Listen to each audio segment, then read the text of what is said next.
That's a bunch of bullshit. It really is. I don't like that. I don't like that part of it. I'm spoiled. When I don't want to do something, I stop doing it. Just like when I do want to do something, I'll do it until I'm finished. Neil Young never learned to lie. He speaks his mind like he plays guitar, raw and unfiltered. In a world of polite nods and safe opinions, Young stands alone.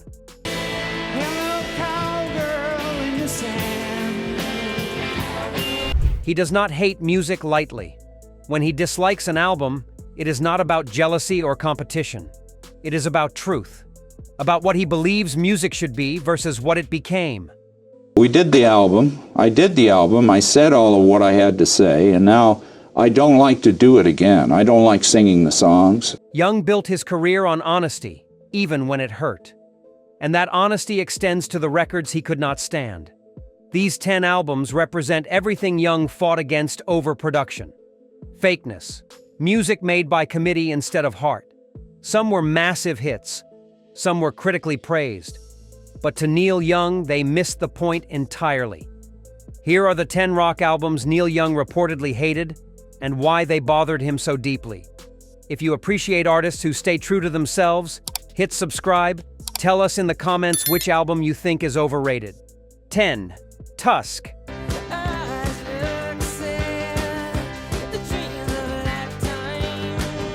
Young heard Tusk and felt nothing but frustration. Fleetwood Mac spent over a year and $1 million creating this double album in 1979. It was experimental, ambitious, and expensive. But to Young, it was empty. And it comes up my nose and into my head. You can almost feel the inside of my head starting to chill and freeze. He said it sounded like people trying too hard to be interesting instead of just being real.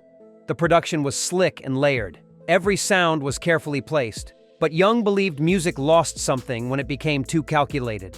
Tusk was the opposite of everything Young valued. He recorded in barns and garages with minimal takes. Fleetwood Mac recorded in luxury studios with endless overdubs. Young heard that difference immediately.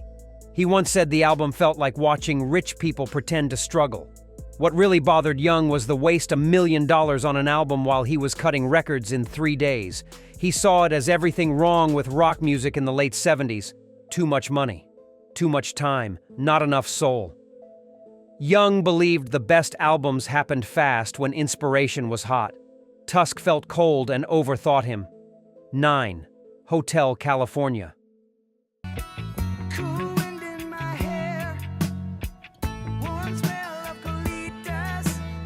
Young and the Eagles were never going to see eye to eye. Hotel California dropped in 1976 and became one of the biggest albums ever made. It sold millions. Critics loved it, but Neil Young thought it was everything fake about California rock. Me to do well, I mean, he thought I was destroying my career. He was trying to help me by shocking me into doing something, you know. He called it music for people who did not really love music. Polished harmonies, perfect production, songs that sounded like they were built in a laboratory. Young wanted dirt, he wanted mistakes, he wanted humanity. The title track especially annoyed him. That guitar solo was technically brilliant, but Young said it had no heart. It was notes played perfectly without any soul behind them. He believed rock music should feel dangerous. Hotel California felt safe, corporate, like it was designed to sell records instead of say something true. Young once mentioned the album represented the death of the California dream he believed in. Young saw the Eagles as careerists. They were not artists struggling to express something. They were professionals creating a product. That disgusted him. He spent his career avoiding that exact path. Hotel California was everything he ran from: clean, commercial, calculated. To Young, it was rock music with all the rock removed. 8. Boston. Now I'm not like this. I'm really kinda shy. Boston's debut album sold 17 million copies. It was one of the most successful rock albums ever released. But Neil Young hated every polished second of it. Misconception that I'm like a brooding recluse, you know, some kind of... The album came out in 1976 and sounded impossibly clean. Tom Scholz recorded most of it in his basement using self-built equipment. But instead of sounding raw, it sounded sterile. Young could not connect to music that felt manufactured even when made by one person. More than a feeling was everywhere. The production was crystal clear. Every guitar tone was perfect. Every vocal harmony locked in place. Young said it sounded like robots pretending to have emotions. He believed rock music needed imperfection to feel alive. Boston removed every flaw and with it, every bit of humanity. The songs were catchy but empty. Young once said catchy means nothing if there is no truth underneath. What Young hated most was how Boston made rock predictable. Every song followed the same formula: quiet verse, big chorus, guitar solo, repeat. There was no danger, no surprise, no moment where you felt the artist might fall apart. Young lived for those moments. Boston eliminated them completely. To him, it was rock music for people afraid of actual rock. 7. Escape.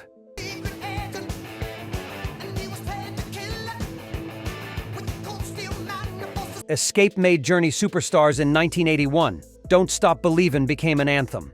Open Arms was everywhere. But Neil Young thought the whole album was a betrayal of what rock could be.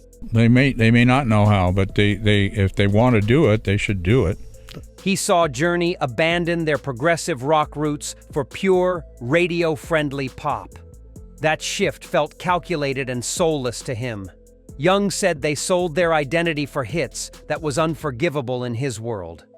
Steve Perry had an incredible voice. Young never denied that, but he thought Perry used that voice to sing about nothing. The lyrics were generic love songs without specificity, anthems without real conviction. Young wrote about real people and real pain. Journey was written in broad strokes designed to appeal to everyone.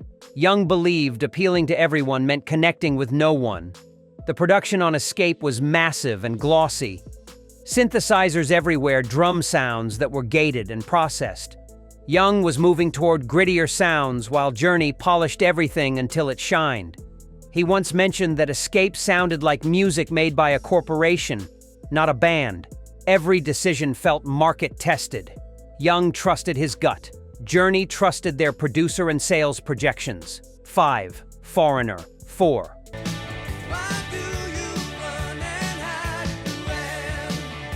Foreigner's fourth album arrived in 1981 with massive hits: Waiting for a Girl Like You, Jukebox, Hero, Urgent.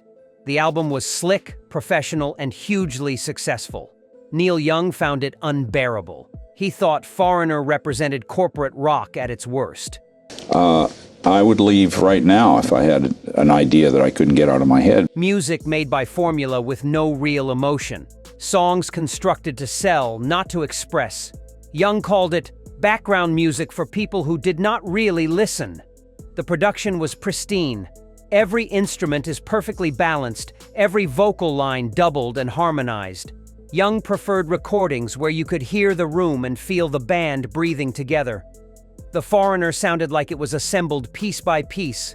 There was no spontaneity, no happy accidents, just professional musicians executing a plan. Young thrived on chaos. Foreigners eliminated it. High Infidelity was the best-selling album of 1981. Keep on Loving You and Take It on the Run dominated radio. But Neil Young thought it was garbage. He saw REO Speedwagon as a bar band that got too polished. They lost whatever edge they had chasing mainstream success. Young said the album sounded like music made by people who stopped caring about music and started caring about money. The ballads especially annoyed him. They were calculated to be romantic without actually being vulnerable. Keep on Loving. You had a big chorus and slick production, but Young heard no real emotion in it. Just a formula executed well. He believed heartbreak should sound messy. REO Speedwagon made heartbreak sound like a commercial, pretty and empty. Young was recording Trans around this time. It was weird and uncommercial and confused his fans. But it was honest. He was exploring new sounds because he wanted to, not because market research said so. REO Speedwagon did the opposite. They found a formula that worked and repeated it. Young saw that as artistic death. His infidelity sold millions, but to Young, it was worthless. 4. Paradise Theater.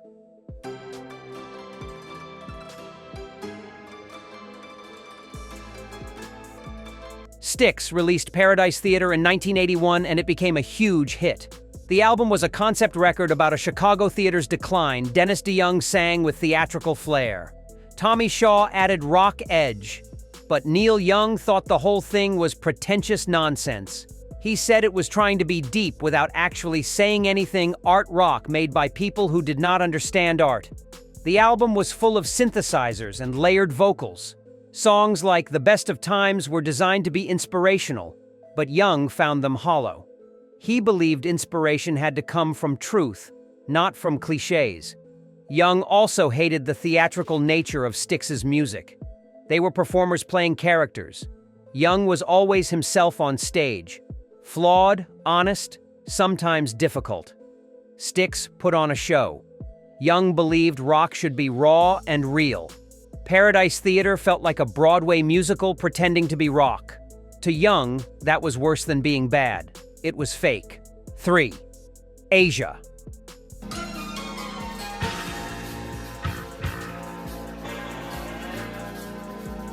Asia was a supergroup that formed in 1982.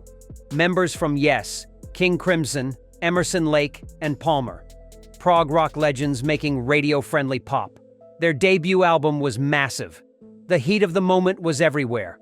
But Neil Young thought it was a complete waste of talent. He said they abandoned everything interesting about themselves to chase hits. That betrayal bothered him deeply. Young respected progressive rock when it was genuinely experimental. But Asia took all that talent and made the safest music possible. The songs were catchy but boring. The production was glossy but lifeless. Young could not understand why musicians with that much ability would choose to play it so safe. He once said, "Asia proved that talent without courage means nothing." The worst part for Young was knowing what these musicians were capable of. He had heard their earlier work. He knew they could create complex, challenging music. Instead, they made heat of the moment, a song with a memorable hook and absolutely nothing to say. Young would rather fail trying something bold than succeed making something empty. Asia chose the opposite path. 2. Pyromania.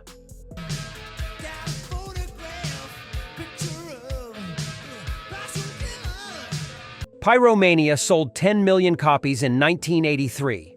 Photograph and Rock of Ages were massive hits, but Neil Young thought the album represented everything wrong with 80s rock. It was produced by Mutt Lange with layer upon layer of guitars, vocals, and drums. Young said it sounded like a machine made it. There was no human warmth, no spontaneity, just a perfect, shiny product. Def Leppard spent months in the studio perfecting every sound. Young usually finished albums in days or weeks. He believed the longer you spent polishing, the more soul you lost. Pyromania was polished until there was nothing real left. The guitars were huge but generic. The drums were massive but programmed sounding. Young wanted music that breathed. This suffocated under its own production. Young also hated what Pyromania represented commercially. It was designed for MTV. Every song had a hook. Every moment was calculated for maximum impact. There was no room for mistakes or weird detours. 1. Slippery, When Wet.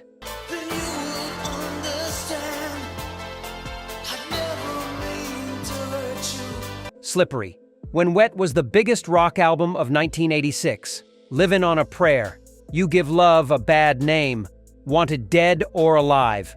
Bon Jovi became superstars overnight, but Neil Young absolutely despised it. He thought it was the final nail in rock's coffin. Music made entirely for teenage girls and MTV's zero substance, zero authenticity, just hairspray and power chords and lyrics about nothing. Young had watched rock music change through the 80s. It got shinier, safer, more commercial. Bon Jovi was the peak of that trend. They were not a band, they were a brand. Every song sounded focused, every image felt test-marketed. Young said they represented the complete corporate takeover of rock. Music as a product, not as an expression. What killed Young was the success. Slippery. When Wet proved you could make millions selling Fake Rebellion to kids. Bon Jovi sang about being an outlaw while being completely safe. Young actually was difficult and uncompromising. He paid the price commercially. Bon Jovi pretended and got rewarded. To Young, that was the death of everything rock should be. Neil Young never compromised. He made the music he believed in even when it cost him fans and sales. These 10 albums represent everything he refused to become: polished, safe, corporate. But their massive success showed how rare Young's integrity was. If his stubborn honesty resonates with you, subscribe for more stories about artists who stayed true. Drop a comment with the album you think deserves more respect.